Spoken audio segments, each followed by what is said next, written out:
Hello and welcome to this best of 3 series between ScrambledEggSpecial and Attackspeedenjoyer in Warhammer League 2. Be sure to like and subscribe for more games and let's get into it. This is round 2, man. Inside of this, we're seeing again a matchup that is a absolute classic that people do like to play, which is Tzeentch into Wood Elves. So Scrambled Egg, as I mentioned, probably one of my favorite players. He is definitely an absolute lord of Tzeentch and a great player in general. I do love his and have adapted his style of either pink and blue fire spam or huge build-up style inside of my own Tzeentch play. Very much enjoy the way that he plays. He's going for a super cool thing, which is the Chaos Lord of Tzeentch. This guy is unkillable, and that's his point, right? He is there to survive, man. He's 60 melee defense, silver shield, 120 armor, 6k HP. He's not a caster, so that is quite the unfortunate side, because you have to pay 1.3k, I believe, or 1.1k for him on his horse, and then you also have to pay for a caster, which is in this case a cultist of Tzeentch with just Burning Head and Kindle Flame. So he's going for a cheap option, and he's going for a foot character so that he can actually just be relatively safe, maybe stand in some trees here or here, and then overcast Burning Heads into the opponent. See a couple of Zangors just going there to capture the objective, and we actually see a Chosen of Tzeentch. Man, these Giga Chads are gonna be super strong. Unless they get shot at by the Deepwood Scouts or Way Watchers from the side. Other than that, they are absolutely unkillable with silver shields, 120 armor, 11,000 HP. Other than this, we see some Zangors, some more Chaos Warriors, and Zangors. Everything on the roster of Tzeentch, because of their mark, has both barrier and magical attacks. Magical attacks are the basic counter to everything on the Wood Elf roster, especially that has like a frontline, right? Because they usually do rely on low armor and high physical resistance. So these guys fighting into even the cab are going to be just totally fine. Other than this, we see the Chaos Lord, and I'm sure that Egg can count, and he does not see like 5 units on the opponent's side, so he assumes that there are either Deepwood Scouts or Way Watchers. On the other side, from Attackspeedenjoyer, the classic Wood Elf main, we see a Forest Dragon and Sisters of Twilight, or whatever their dragon's name is, I don't know. Conjoined Destiny, the most freaking annoying thing in this game, which is 30-second prepare to heal for 25% HP. It just basically never dies. And what a cinematic shot of our poor boy Chaos Lord being absolutely targeted by the sniping spells. But what did they do? Barrier damage, man. This is why Tzeentch is so strong too, right? Barrier damage, and then another the eagle quiver going into him too. Please run into the trees, man. The trees will save you. So he actually takes 0 damage from this because of the barriers. And as long as these 2 shots actually don't connect, he is going to be totally fine. Let's actually see if they go into the trees or into him. This is going to be super good if he actually dodges them from the trees. Tree hit. Absolutely 0 damage taken from an Arrows of Kurnus. What a complete Giga Chad, right? As long as he... Oh, damn. First damage taken. First blood to attack speed.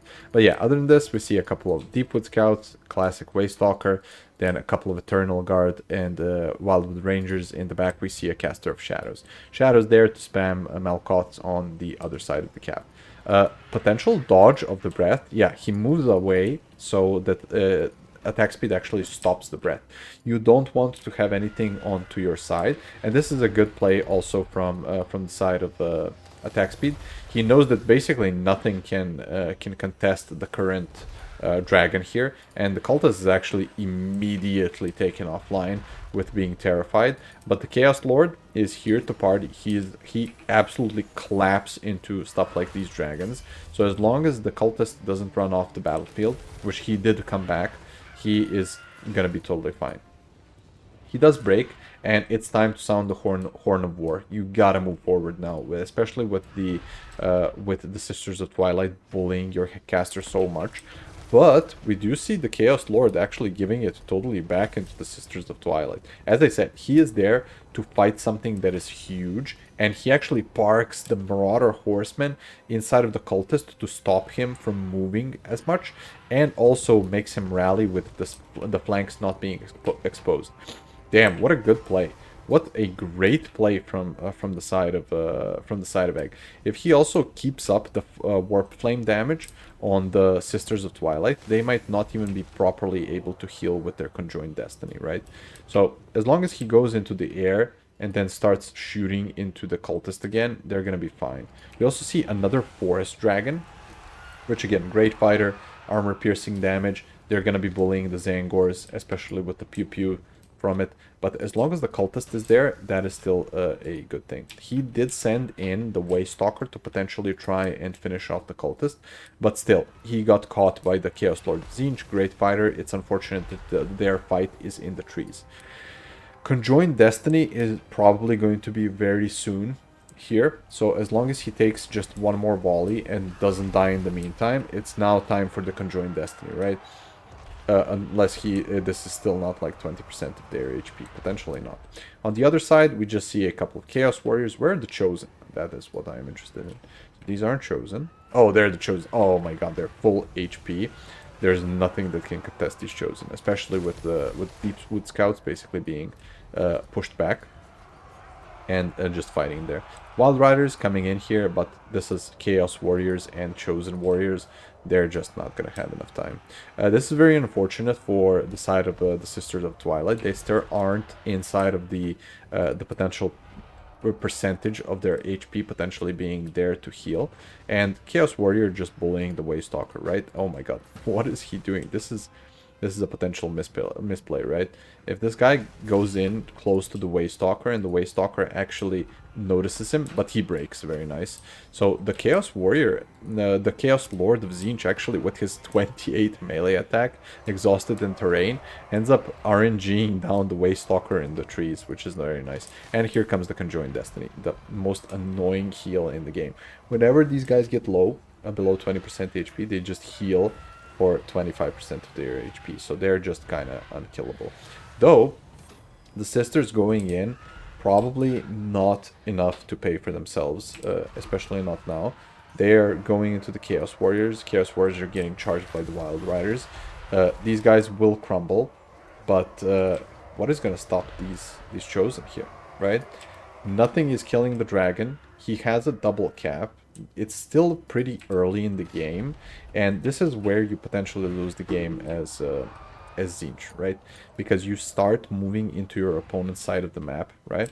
So you go to the middle, and if more of your units are off from the middle, especially if the opponent's side is very fast in its reinforcements, it is super difficult to actually get to the opponent, especially when they're playing the trading game with stuff like the Deepwood Scouts. Cultist, just trucking out a burning head. This is, I think, a normal one, and that is totally fine because he is afraid of getting overcast killing himself. So that is completely normal. And Chaos Lord just coming in, 1800 value, casually, starting to fight the dragon.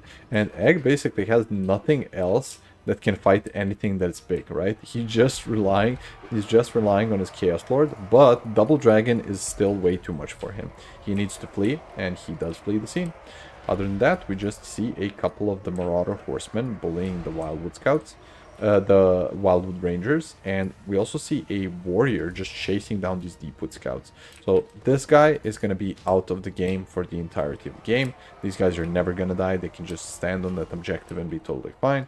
On the other side, we see Zangors trying to get to the Deepwood Scouts, but just being cycle charged. And actually, he surrounds with the Chosen that have just a bit more mass. He surrounds the Sisters of Twilight and actually claps them. He has 20 seconds. Oh no, they get killed. No. He had 20 seconds and he would have gotten another heal. And the Chaos Lord immediately after that shits himself and gets terrified by the dragon. But he did his job. He actually basically killed the Sisters of Twilight. 2.7k on our little boy Chaos Lord, man. crazy. And he can now just peel for his little boy by going in with the horsemen with the charge, as well as just peppering them, right? So the Chaos Lord is not going to die, and he's probably going to rally. He's 15 with flanks secured. He's going to be totally fine as long as he just gets away from the dragon. And dragon gets terror routed just because of the Lord dying penalty and also being fully surrounded. Nice Malcots on the Forsaken. Chaos Warriors, very unfortunately, are just going to stand here and be cycle charged and shot in the back by the Deepwood Scouts, but at least they're going to hold for a while. And there is 0% chance for the side of Attackspeedenjoyer to resummon the Sisters of Twilight. They're probably in the range of 3,000, costing 3,000, and they probably did not really pay for themselves too much in this game. They just went in too hard and underestimated the Chaos Lord, honestly, because still, with fully exhausted or very tired at least, he has plus 30 to anti-large, right? He's gonna hit you every single time, basically, with 68 attack. Again, Deepwood Scouts relatively paying for themselves. They're very close to running out of ammo, but the Chaos Chariots are in here, and he actually unsummons them, which is a smart play when he sees the Chaos Chariots trying to go into them. These Deepwood Scouts still trying to support. Very nice shooting into the Marauder Horsemen, basically, trying to get them. Unfortunate Burning Head, basically Burning Heading his own troops, and then again Burning Heading his own troops. But at least these Wildwood Rangers are are gonna get the tail end of that one. And Wild Hunters of Kurnos coming in here. Very nice unit, very strong on the charge, especially with 68, bonus versus large, frenzy. What's not to love? They're gonna absolutely crump this situation. But it's still a double cap. You still have your own Lord, is just chilling in the trees. And what is going to be killing? Like one Wild Hunter of Kurnos, and all of the Deepwood Scouts are now dead. You're not going to be up trading. There are now more Zangors and more Chaos Warriors just slowly marching onto the middle objective.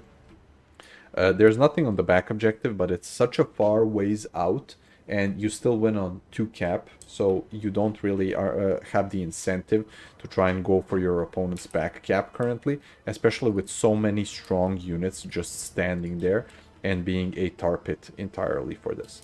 So Wild Hunters are going to try and potentially carry this. They should charge these chariot units and just finish them off. Where's the other chariots though? Chaos Chariots, where are you? Are you invisible to us? Where's the rest of the models, man? Are they stuck somewhere that we just can't see them? I'm actually not sure. Oh, there they are. The 3 of them to the right side. So, again, charge from the Wild Hunters, but Forsaken counter charge. They're super strong. We still have a Horseman unit just doing the support for them, and another Horseman unit to the other side. The Spellsinger of Shadows is about to get clapped, and we see a resummon of the Deepwood Scouts, which is a nice play, but what's the problem with it? It takes time for the Deepwood Scouts to actually get their value. And you see just the Forsaken saying, okay, bro, charge me, or I'm gonna just stuff you back into your high school toilet, and you're still going to be not be on the objective. And I'm still going to do stuff like this with tattered Chaos Warriors coming back onto the objective to try and contest you in the back. So you're not gonna have enough time. And we can still even dodge potentially the Deepwood Scout Wallies with Swift Shiver Shards, right?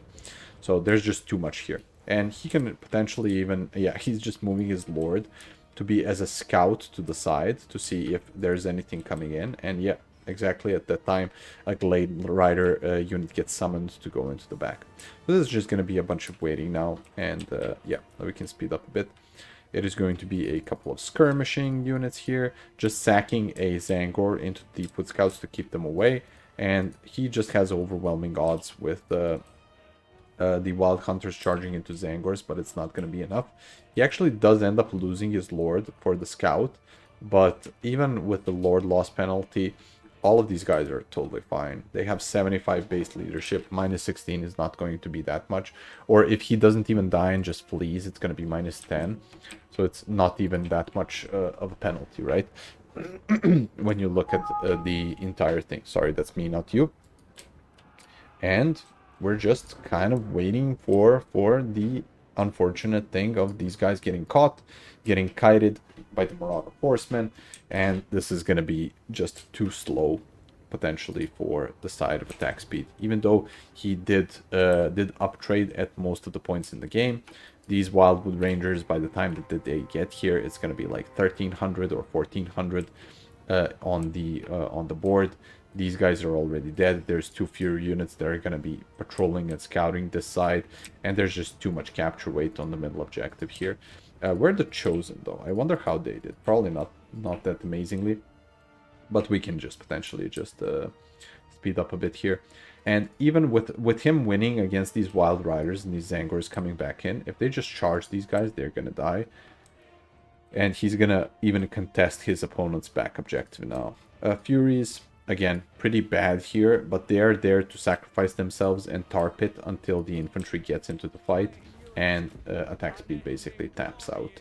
Very well played from Scrambled Egg. This is why the matchup is quite difficult for the Wood Elves from the side of Tzeentch versus Wood Elves. But I do feel like he did blunder the sisters a bit, leaving them too long in combat and then underestimating the Giga Chad Lord of getting 2.7k value on him. Cultist basically was just bait in the end, did like a burning head or two. Zangors, silver shields, barriers, just walking forward. Same thing for the Chaos Warriors, and Chosen actually almost paying for themselves. Very nice. So Chosen of Tzeentch doing 1.2k just because they had so much HP and are so strong in the fight that they ended up doing it relatively well. Forsaken doing fine, and yeah, the main carries were the Chaos Lord and then the support of the Marauder Horsemen. You must defend your horsemen, but it is so difficult to do because these guys just have 180 range, right? So it's quite difficult to do. Fury is there to be sacrificed. From the side of Attackspeedenjoyer, Waystalker actually getting 700 value, which is surprising considering he did not do Arrows of Kurnus that many times. And Deepwood Scouts, very, very nice uptrade. Though, again, it is just too slow into stuff like Tzeentch. Wildwood Rangers doing relatively okay. Glade Riders, not much. And then Forest Dragon did not definitely pay for itself. Cool to see both builds. And we have now seen quite a few takes that are relatively similar but a bit different from each of the players that have done this specific matchup. So looking forward to seeing more. 1-0 to Scrambled Egg. See you in game 2.